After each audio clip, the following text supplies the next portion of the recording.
हमें नहीं पता हम तो कैसे चालू करें। पहले हाय, मेरा नाम अभय है और मैंने अभी अपना कॉलेज कंप्लीट किया है। मैं अच्छे जॉब के लिए ढूंढ रहा हूँ और मैं अभी जॉब कर भी रहा हूँ, एक पार्ट टाइम जॉब, लेकिन वहाँ पे मुझे सैलरी बहुत कम मिलती है।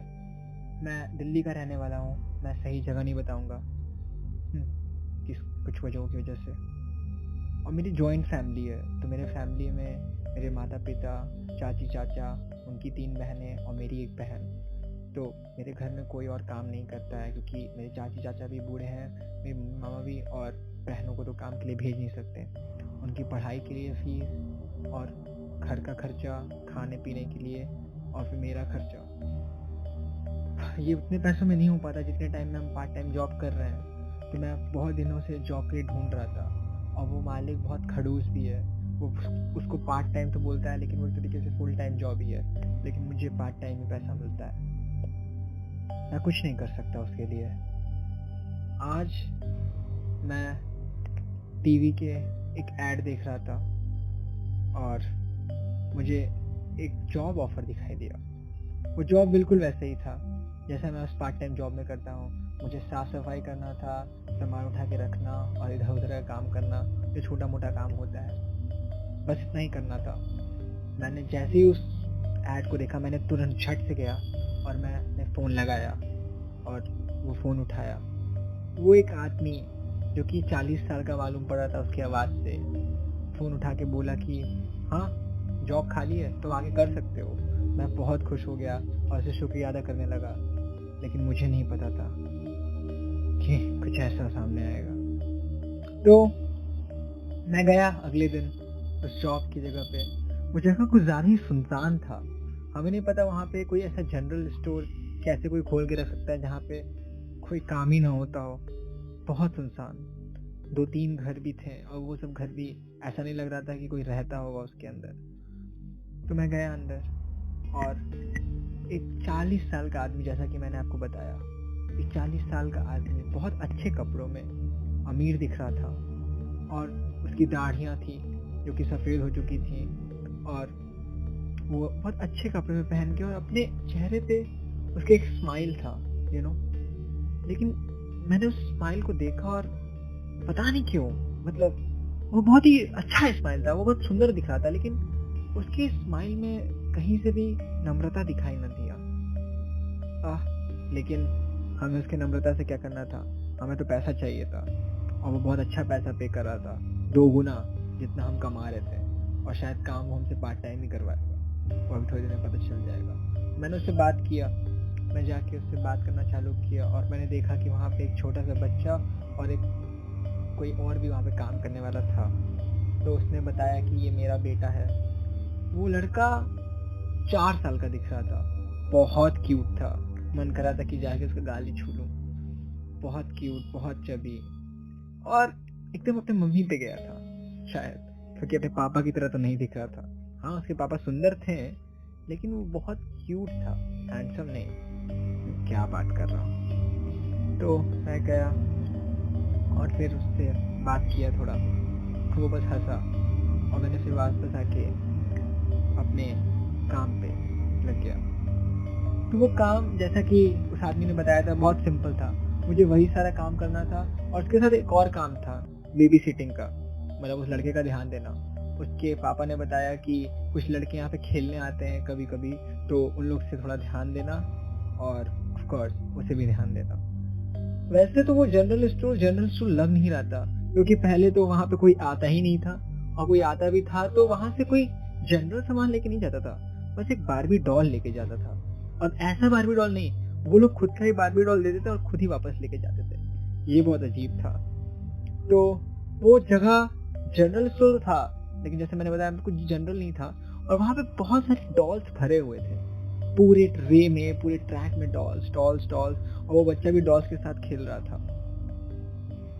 अजीब नहीं था क्योंकि बच्चे डॉल्स के साथ खेलते हैं, और 4 साल का बच्चा, वो अपने डॉल से बात करता, अपने डॉल का गाल छूता और बात करता, अपने दोस्तों को भी दिखाता, उसके दोस्त उसको अपना डॉल दिखाते। सब बहुत खुश थे और हम भी, क्योंकि पैसा 2 गुना था। और वो मुझे सिर्फ पैसा 2 गुना नहीं देता था, वो मुझे पेड लीव और बहुत सारे अच्छे बेनिफिट्स भी देता था। मैं से बहुत खुश था, लेकिन पता नहीं क्यों वो जगह उन्हें ठीक नहीं लगा। जैसा कि मैंने बताया कि मुझे कोई फ़र्क नहीं पड़ता, जगह खराब हो या अच्छा। और फिर 1 हफ्ता बीता, 2 हफ्ता बीता, सब कुछ सही चल रहा था, सब कुछ अच्छा। और जो वो कोवर्कर था, हम उससे ज़्यादा बात नहीं कर पाते थे, क्योंकि वो कोवर्कर फॉरेनर था और वो हिंदी नहीं समझ पाता था। तो अगर हमको बात करना पड़ता तो हमें उससे इंग्लिश में ही बात करना पड़ता, और मेरी इंग्लिश उतनी अच्छी थी नहीं उस टाइम। और 1 साल बीता। 1 साल बाद अभी इस टाइम पे 1 साल बाद हम उस कोवर्कर से थोड़ा-थोड़ा बात करना, वो भी हमसे थोड़ा-थोड़ा हिंदी में बात करना सीख गया था। हम लोग एक-दूसरे के साथ अच्छे से बात करते हैं, लेकिन बहुत कम, बहुत कम। लेकिन पता है, 1 साल बाद ना, वो जो अजीब चीज़ें हमें महसूस होती थी ना, वो रियलिटी में बदलना शुरू हो गई थी। पहले हमें ऐसा महसूस हुआ कि वो डॉल्स हमें देख रही हैं। क्यों हो सकता है कि मेरा वहम हो, क्योंकि ऑफकोर्स डॉल्स का आँख खुला होता है और हम कभी किसी डॉल कंपनी या किसी शॉप में काम नहीं किए हैं, किसी टॉय शॉप में भी नहीं, तो हो सकता है कि हमें ऐसा लग रहा हो देखने के बाद। लेकिन फिर दूसरा चीज़ जो हमें अजीब लगा कि ये जो बच्चा था वो उस डॉल के साथ बात नहीं करता था, सिर्फ उसे एक इंसान की तरह ट्रीट करता था। और जो कि बच्चे करते हैं तो यहाँ तक भी ठीक था, लेकिन जब वो बच्चा एक नया डॉल लेने गया अपने पापा के कमरे में, जिस पे उसके पापा काम कर रहे थे, तो उसके पापा उसको डांटे और बहुत तेज डांटे, उसके हाथ पकड़ के उसको बाहर निकाल दिए। ये हमें देख के बहुत अजीब लगा, लेकिन जब पापा उसके हमें देखे तो वो हंसने लगे और बोले कि बच्चा है, लेकिन ये डॉल अभी हम बना रहे हैं तो इसे छूने नहीं दे सकते। उसके बाद फिर हम कोवर्कर से थोड़ा-थोड़ा क्योंकि बात करने लगे थे, तो हम उससे पूछे कि इसके पापा करते क्या हैं? तो वो बताया कि वो प्लास्टिक सर्जन है। तो वो समझ में ही आ गया था, क्योंकि वो बहुत अमीर थे। और वो बोला कि वो प्लास्टिक सर्जन सिर्फ ऐसे नहीं है, वो बहुत बड़े बिजनेसमैन है। तो हम बोले हाँ, वो हमें पता चल गया है। फिर हम उससे पूछे कि इस बच्चे की माँ कहाँ है? तो वो बताया कि इसकी माँ एक कार एक्सीडेंट में मारी गई थी और उनके साथ उनकी एक बेटी भी थी, मतलब इस बच्चे की बहन, वो भी मारी गई थी, जो कि उस टाइम 8 या 9 साल की होगी। हमें ये सुन के बहुत दुख हुआ, बहुत ज़्यादा। इसलिए हमको लगा कि नहीं, उसके पापा को उसको डांटते हैं तो उसके भले के लिए डांटते होंगे, क्योंकि सिर्फ वही उनका है एक अपना। और हम समझ सकते हैं कि सिर्फ अगर आपकी दुनिया में कोई एक ही आपका बच्चा, तो कितना बुरा लगता होगा। ऐसे ही टाइम बीतता गया। और फिर पता है, मतलब जब हम उस जगह को साफ करने लगे ना, तो हमें लगा कि वहाँ का बेसमेंट भी साफ करना चाहिए, क्योंकि बेसमेंट में बहुत ज़्यादा धूल लग गया होगा, जो भी हुआ होगा। और तब तक हम बेसमेंट ध्यान नहीं दिए थे, क्योंकि 1 साल हो गया था, सब कुछ रूटीन में बदल गया था, तो हम बस अपने रूटीन से काम करते हैं और चले जाते हैं। लेकिन एक टाइम हम जब बैठे तो हमें एक ऐसी डॉल दिखाई दी जो हम कभी ध्यान से देखे नहीं। और वो डॉल जहाँ पे लटकी थी, वो एक कमरा था। तो हम उससे पूछे कि ये कैसा कमरा है? तो वो बोला ये बेसमेंट है। तब से हमें सोचने में आया कि चलो ये वो बेसमेंट साफ करके देखते बेसमेंट में क्या होगा। क्या ये उन भूतिया हॉरर शो की तरह कुछ भूतिया निकलेगा क्या? हमें बहुत हंसी आता है ऐसे शोज पे। तो कभी विश्वास नहीं करते, तो ऑफ कोर्स अजीब फील होता भी था, तो क्या हो गया, कोई भूत थोड़ी ना निकल के आ जाएगा। यहीं पे हम गलत थे। हम उससे बोले कि हमें बेसमेंट का चाबी दो, बेसमेंट भी साफ कर देते हैं। तो वो मेरी तरफ बहुत ही घटिया नजर से देखा, बहुत ही गंदे नजर से, ऐसे कि हम उससे कोई क्राइम का बात कर लिए हम।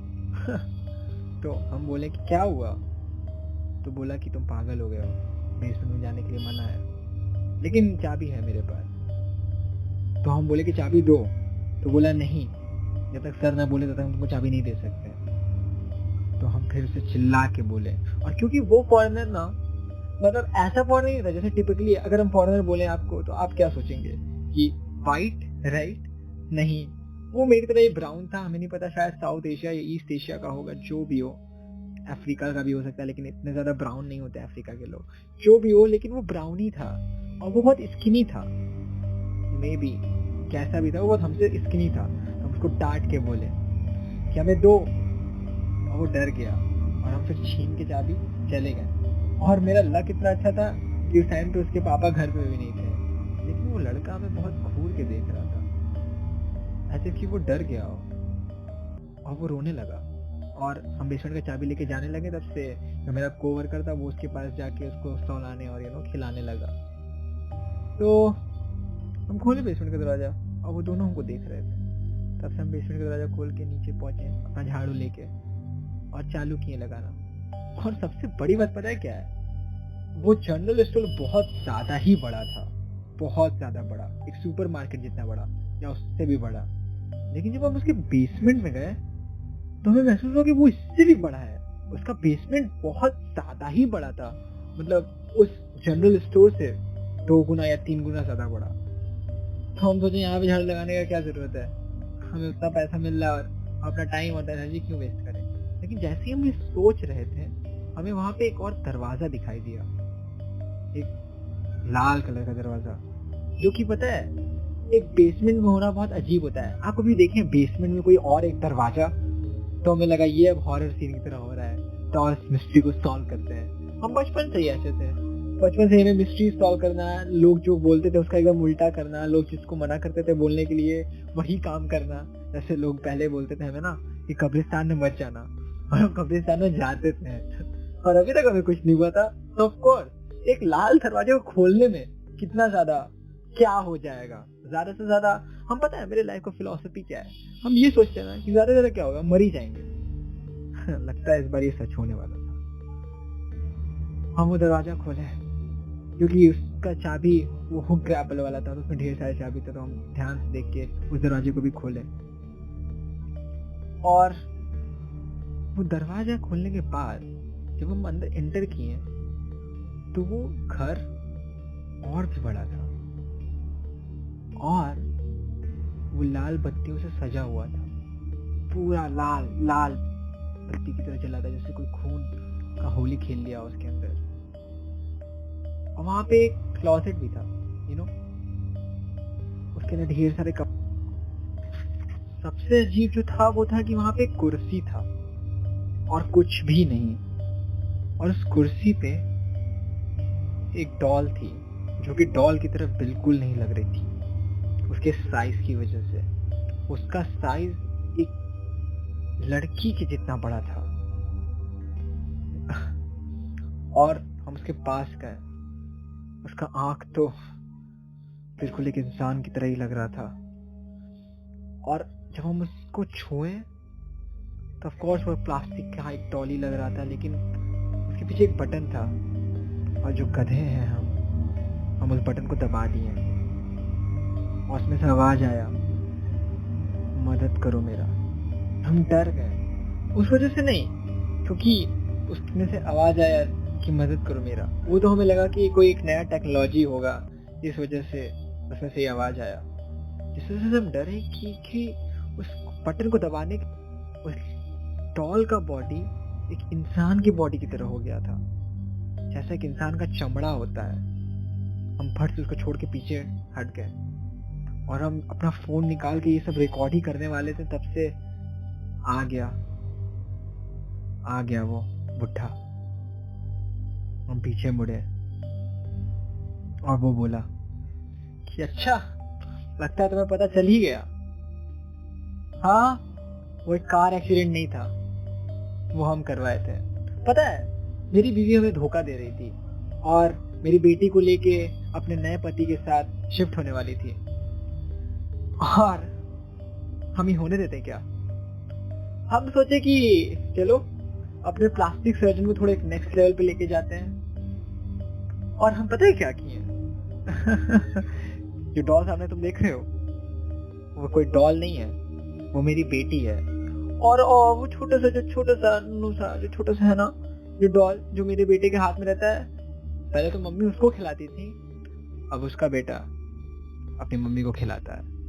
लेकिन तुम्हें पता है सिर्फ उसे 2 लड़की वाली डॉल नहीं चाहिए, उसे एक लड़का वाला भी डॉल चाहिए। बहुत जिद कर रहा था मेरा बेटा, लगता है वो मिल ही गया। आओ तब आओ एक डॉल क्रिएट करते हैं साथ में।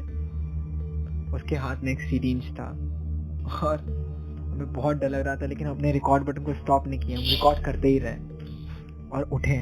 वो मेरे पास आ ही रहा था, आते आते आते, क्योंकि हम सिर्फ अभी 20 साल के थे और वो बहुत बुढ़ा था, इसलिए वो हमें पकड़ने ही वाला था। तब से हम पीछे से घूम के भाग गए और इतना तेज भागे, इतना तेज कि हम कभी एक मैराथन रेस में भी नहीं भागे होंगे। और भागते भागते भागते हम अपने साइकिल पे बैठे और साइकिल से भागने लगे और पीछे से कुछ गाड़ियां आ रही थी, कुछ स्कूटी। हम तब भी साइकिल लेके बहुत तेज भागे और एक अच्छे से लोकेलिटी में पहुंच गए। और उस लोकेलिटी के पुलिस थाने में हम जाके फट से अपना रिपोर्ट लिखवाएं। वो लोग उसको मानने के लिए तैयार नहीं थे, क्योंकि वो एक बिजनेसमैन था और सब उन्हें जानते थे कि वो बहुत रेपुटेटेड बिजनेसमैन है। उनको वीडियो दिखाने की कोशिश की है, लेकिन तब से वो लोग पीछे मेरे खड़े थे और हम उनको वो वीडियो दिखा दिए। और पता है, हम रिकॉर्ड बटन चालू ही नहीं किए थे। वो सब अपने घर चले गए और हम बाहर से देखते रहे थाने के बाहर से कि वो लोग हैं कि नहीं।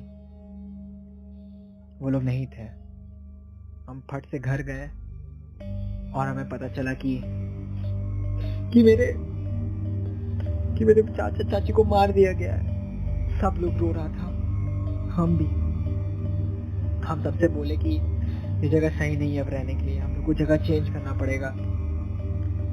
लेकिन उनकी बेटियां मान नहीं रही थी, तो उनकी बेटी वहीं पे रह गई और हम अपने मम्मी पापा और अपनी बहन को लेके शिफ्ट हो गए इंदौर में। अब उस बात को 3 साल हो चुके हैं, 3 साल। और अभी खबर आ रहा है कि उन तीनों बेटियों का मर्डर हो गया है और अभी तक मर्डरर पकड़ाया नहीं गया। हम जाना तो चाहते हैं पता करने कि वो कौन हो सकता है, लेकिन हमें पहले से ही पता है। और हमें पता है उन लोग का मर्डर नहीं हुआ है, क्योंकि उन लोग का लाश अभी तक मिला ही नहीं है। वो लोग बस लापता है। हमें पता है उनके साथ क्या हुआ है, क्योंकि इंस्टाग्राम पे भी एक पोस्ट आया है जिसमें वो लड़का 2 गुड़िया और 3 और गुड़िया को लेके बैठा हुआ है।